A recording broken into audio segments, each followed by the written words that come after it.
David, thank you for your time. Look, this provides a new opportunity for the opposition. Will you do anything differently to try claw back support ahead of the next election?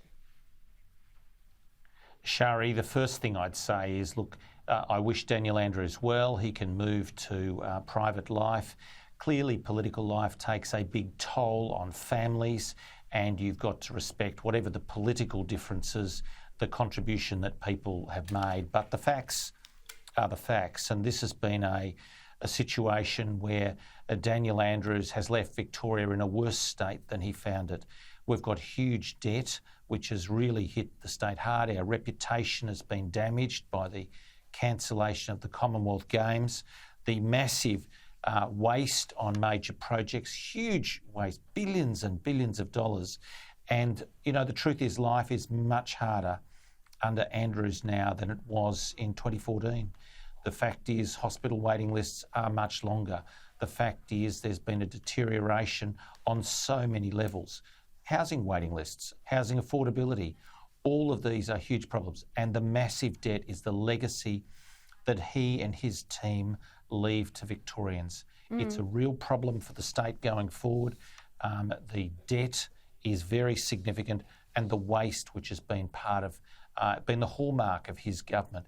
Building a lot of projects, for sure. They're all late, and they're almost all massively, massively over budget. Look, and this is due to incompetence.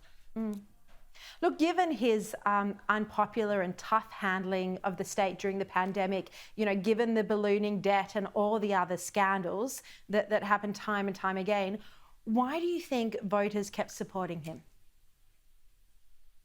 Well, you're right about the pandemic. It was the longest lockdown in the world here, and massive death toll compared to other states, and the damage to small business was profound.